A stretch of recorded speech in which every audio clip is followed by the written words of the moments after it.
Naza mwana moto te po akosa ngai, abongwani pete po awangana. Nzambe ya le Nazarien, le Nazarien, le Nazarien, le Nazarien. Ebana kitoko koma mokondima, atako bapakolaki mafuta na mosakolima. Lelo ya yo bolingo ebateli le Nazareth, lipamboli oyo mona na katempeni mama kandelobi.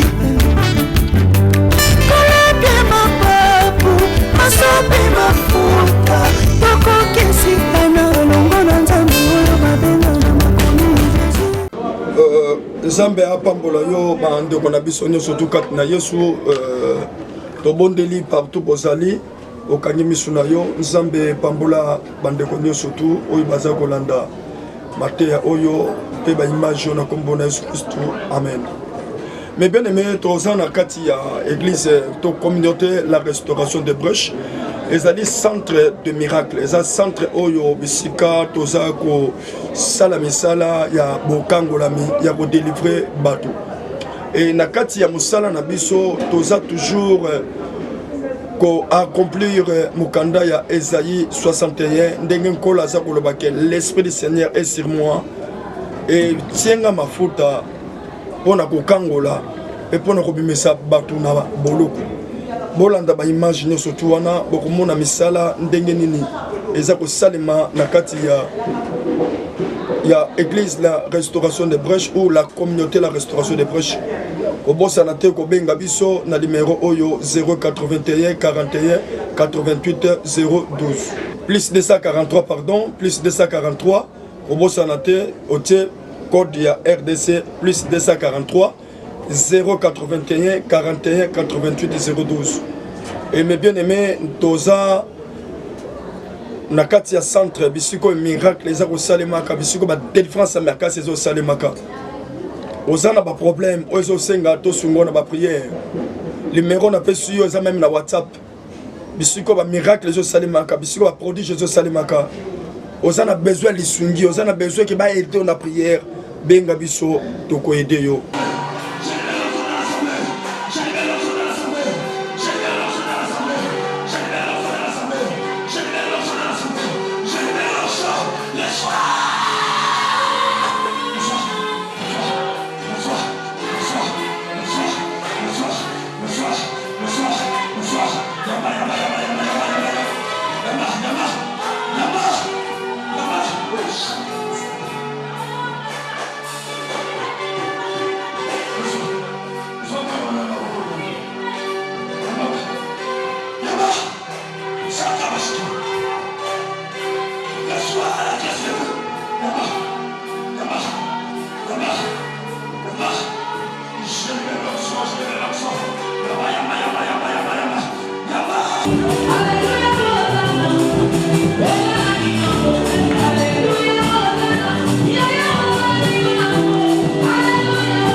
Et Yami Balé, mes bien-aimés, tous un problème.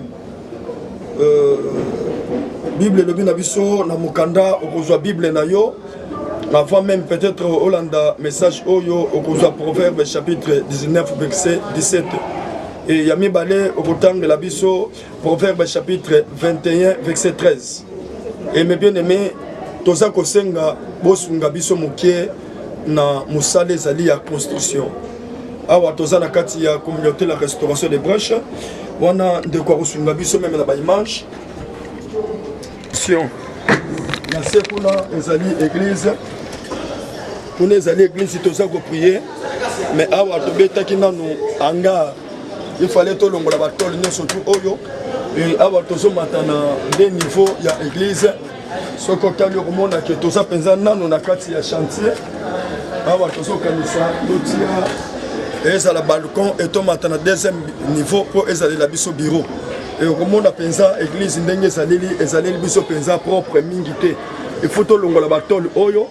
Et yango wana toza kosenga lisungi bandeko moto azana motema ya mawa moto akoto sunga biso. Okoto benga biso na numéro wana soko koto sunga biso ata na tol na kamwa saki moko ya sima et que sunga biso malamu.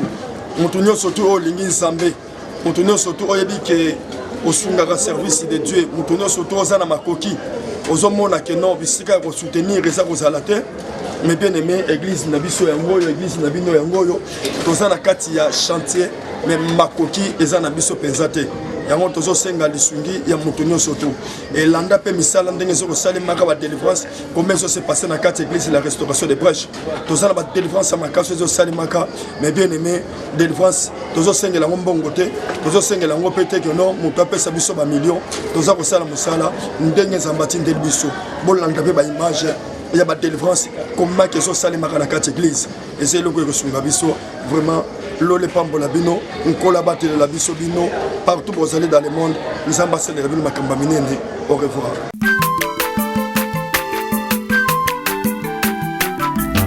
Azamwana motote, boa kusangai, abongwa ni pete, boa wangana, Nzambe ya le Nazarien, le Nazarien, le Nazarien.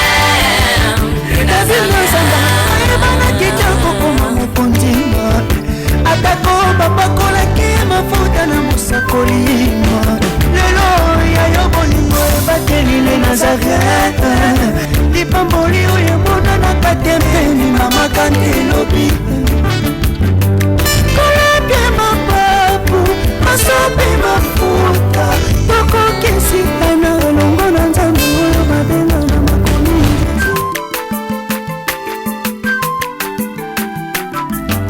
Azamwana motote boa kusangai abongwa ni pete boa wangana Nzambe ya le Nazarien